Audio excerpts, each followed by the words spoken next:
जय गुरुदेवाय नमः। जय राधे श्याम की। आज हम आपको सुख सागर से 8वें स्कंद का 20वां अध्याय सुनाएंगे। तीसरे पक्ष के लिए बलि का अपना मस्तक अर्पण करना और प्रसन्न हो भगवान का बलि को सुतल का राजा बना प्रतिदिन उसे दर्शन देने का वर देना। श्री सुखदेव जी बोले, हे राजा परीक्षित, इस प्रकार सत्य का पालन करते और शुभ कर्मों को करते हुए भी राजा बलि को बड़ा कष्ट प्राप्त हुआ। दान देने में भी नरक की प्राप्ति हो रही है।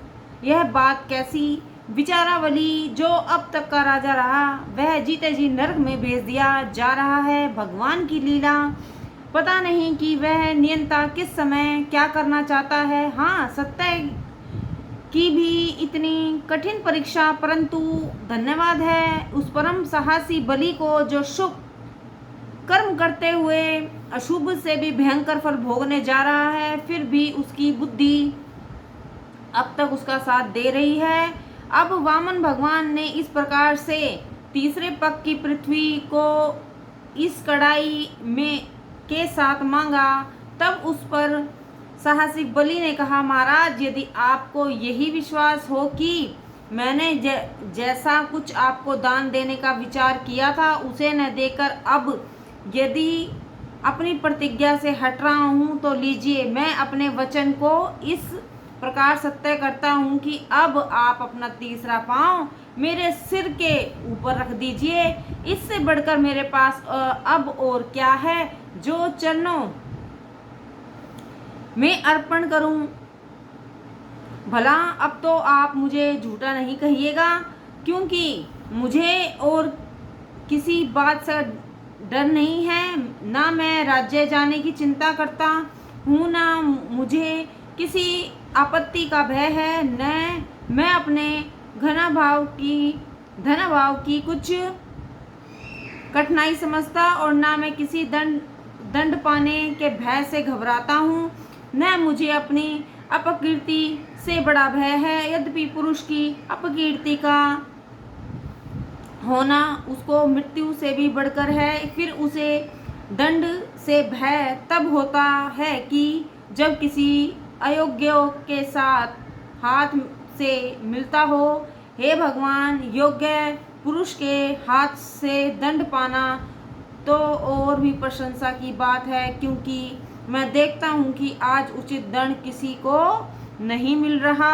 जब माता पिता, भ्राता और मित्र की उचित दंड नहीं देते, तब औरों की तो बात ही क्या है। किंतु यहाँ तो आप जैसे साक्षात ईश्वर ही हमें उचित रूप से लाने का उद्योग कर रहे हैं। तब यदि मैं आपको अपने गुरु से भी बढ़कर गुरु समझूं, तो इसमें मेरी क्या भूल है।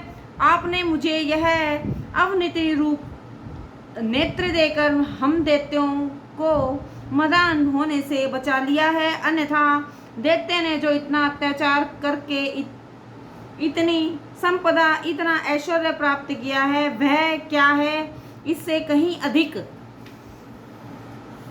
तो आपके वहां उन पुरुषों ने प्राप्त किया है जो सब कुछ त्याग कर आपकी शरण में हो रहे हैं। केवल योग से ही उन्होंने सारी सिद्धियां अपने हाथ में कर ली हैं। तब जन्म भर आपसे बैर बांध कर थोड़ी विलास की सामग्री को हम लोगों ने पाया ही तो है। क्या पाया? अब ऐसे अनंत कर्मी पुरुष आप ईश्वर ही मुझे उसका दंड दे रहे हैं, तो मुझे इसमें कुछ दुख नहीं है। मेरा अहोभाग्य है जो आज स्वयं आपने आकर मुझे वरुणा पाश से बांधा है। इससे मुझे न कुछ लज्जा है न कलेश है। हे प्रभु, आपके परम भक्त प्रहलाद जी मेरे ही पितामह रहे हैं, जिनके यश से लोकों में प्रकाश हो रहा है। यद्यपि आप तब भी दैत्यों के शत्रु हैं, और उसी कारण उनके पिता हिरण्यकश्यप उन्हें बड़ा कष्ट पहुंचाता। तथापि उन्होंने सबको त्याग कर एक आप ही की आराधना की। भला उनकी यह धारणा कितनी ऊंची थी। उन्होंने कभी किसी से कोई प्रयोजन नहीं रखा, और वे सदैव आपके ही चरण में अपना मन भंवरे के समान लगाए रहते थे। सत्य ही है, इन संसारिक वंशजों का क्या है, ये तो हमारी मृत्यु की ही प्रतीक्षा किया करते हैं और सोचते हैं कि यह कब मरे और कब इसके धन पर हाथ लगावें। ये बांधव नहीं, चोर हैं, गठरी काटने वाले हैं। इनसे हमारा कोई परमार्थिक प्रयोजन सिद्ध नहीं हो सकता। जिस स्त्री को लोग बड़ा सुख देने वाली प्राण प्रिय वस्तु समझते हैं, वह तो हमको आवागमन के फंदे में डालने का मुख्य कारण है। फिर वह हमारे अर्थों में क्या सिद्ध कर सकती है? फिर उन ग्रहों में भी क्या अर्थ सिद्ध होगा कि जिनमें पड़े पड़े आयु का व्यर्थ में नाश हो जाता है? हे देव, कोई बात नहीं, सब कुछ लक्ष्मी का फेर है। यही जिसको चाहती है अंधा बनाकर नरक में ढकेल देती है। इन्हीं के वश होकर पुरुष बुद्धिहीन बन मृत्यु के मुख में जाने को तैयार रहता है और जीवन में क्षण भंगुर नहीं समझता। श्री सुखदेव जी ने कहा, हे करुवंशियों से में श्रेष्ठ बलि ऐसा कह ही रहे थे कि पूर्ण उदय को प्राप्त चंद्रमा के समान परम प्रकाश से युक्त भगवत भक्त श्री प्रहलाद जी वहां पहुंचे। तब अपने पितामह को आया देखकर बलि ने, जिनके पास उनकी पूजा करने के लिए और कोई भी सामग्री नहीं थी, सब कुछ वामन भगवान को अर्पण कर दिया था। केवल सिर झुकाकर ही उन्हें बड़ी नम्रता से प्रणाम किया और पुनः नेत्रों में जल भरकर सिर नीचा कर लिया। तब प्रहलाद जी ने देखा कि यहाँ विष्णु भगवान बैठे हुए हैं और उनके समीप ही मैं नंद और सुनंद आदि पार्षद दर्पण भी बैठे हुए हैं। दूसरी ओर ब्रह्मा जी विद्यमान हैं। तब ऐसे समय में बड़े उत्साही प्रहलाद जी नम्रता पूर्वक उनके पास गए और भूमि में शीर रखकर प्रणाम किया। भगवान को देखकर मारे प्रेम के उनके आंसू आ गए, नेत्रों से आंसू बहने लगे। पुनः प्रहलाद जी ने वामन भगवान की ओर देखकर कहा, हे प्रभु, जिस उच्च पद को आपने इस बलि को दे दिया था उसको आपने फिर ले लिया। यह बड़ा उत्तम कार्य आपने किया है। जहां तक मैं समझता हूं आपने इसके ऊपर यह बड़ा उपकार किया है, क्योंकि यह राज्य आदि तो पुरुष को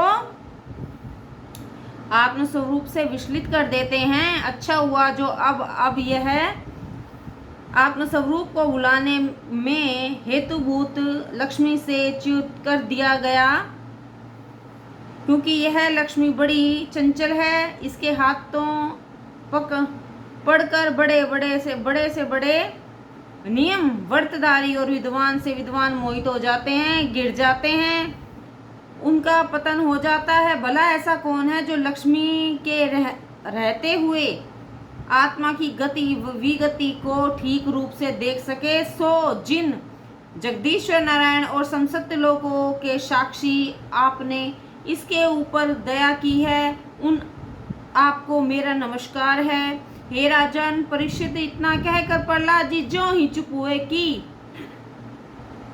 उसी क्षण प्रहलाद ब्रह्मा जी हाथ जोड़े हुए बलि को के देखते हुए प्रहलाद जी से सुनाते हुए वामन भगवान से कुछ कहना ही चाहते थे कि उसी क्षण बलि की पतिव्रता स्त्री विंध्याचली अपने पति को ढूंढती हुई वहां आई और उसे बंधा हुआ देखकर सामने ही देवताओं सहित विष्णु जी को बैठे देखकर बोली, धन्य हो प्रभु, आप धन्य हैं। ए ईश, इन तीनों लोक आपकी क्रीड़ा स्थली हैं। आप इसमें अपनी अनेक लीलाएं करते रहते हैं। जो दुष्ट बुद्धि वाले हैं उनको पता नहीं चलता कि इससे वे धोखा भी खाते हैं। भला जो वस्तु आपकी हो उसे अपना समझना यह कितनी बड़ी मूर्खता है। भला जिस संसार को आप रचते हैं, पालते हैं और संहार करते हैं, उसे वह निर्लज अपना करके कैसे और क्यों भजने लगते हैं, यह मेरी समझ में नहीं आता। कीर्ति तो आपकी है और वे मान बैठते हैं अपनी। अतः हे प्रभु, ऐसे आप सर्वंतर्यामी ईश्वर के लिए मेरा नमस्कार है। इतना कहकर बलि की स्त्री चुप हो गई। तब ब्रह्मा जी बोले, हे सब प्राणियों के उत्पन्न करने वाले, हे प्राणियों के स्वामी, हे देवादेव, हे जगन में आपने इसका सर्वस्व ले लिया है, अब इसे छोड़ दीजिए। यह दंड के योग्य नहीं है। इसने अपनी सारी शक्ति लगाकर जो कुछ भी इसके पास था वह सब यहाँ तक कि अपना शरीर भी आपको दे दिया है। तब जो पुरुष बुद्धि से आपके चरणों में इस प्रकार से सब कुछ न्यौछावर कर देवे, वह दंड पाने के अधिकारी नहीं है। उसे कोई उत्तम गति मिलनी चाहिए। हे प्रभु, इसे नरक में क्यों भेजते हैं? जब ब्रह्मा जी ने ऐसे कहा तब श्री भगवान विष्णु कहने लगे, हे ब्रह्मा, मैं जिसके ऊपर प्रसन्न होता हूँ उसे ऐसे कष्ट देकर उसकी परीक्षा भी लेता हूँ। पहले मैं उसके ऐश्वर्य का भी नाश करता हूँ, जिससे कि वह त्रास और क्रोध से उदंड होकर मेरा और समस्त लोक का निरादर करने लग जावे, और इस प्रकार वह नरक को प्राप्त होते। जब वह अपने दुष्कर्मों द्वारा नरक भोग कर अनेक योनियों में भ्रमरता हुआ फिर मनुष्य योनि को पावेगा, तब शुभ कर्म करने से उसे सदगति प्राप्त होवेगी। परंतु ये महाकठिनाई तो यह है कि वह तब भी उत्तम उच्च कुल में जन्म पाकर जब कर्म व रूप विद्या, ऐश्वर्य और धन आदि को पा जाता है, तब गर्व करने लगता है और इससे वह घोरतर विपत्ति में पड़ जाता है। यदि वह ऐसा न करे तो समझो कि उस पर मेरी बड़ी कृपा है। उच्च कुल में जन्म होने से ही क्या होता है? यदि उसके कर्म ऊंचे न हो, उच्च कुल में जन्म होने से तो मनुष्य अहंकारी हो जाता है और उद्दंडता करने लगता है। परंतु मेरी प्राप्ति इन उच्च कुल के में जन्म और धनाधिक ऐश्वर्यों के प्रतिकूल है। मेरा भक्त ऐश्वर्य की चिंता नहीं करता। ध्रुव आदि भी तो उच्च कुल में ही उत्पन्न हुए थे,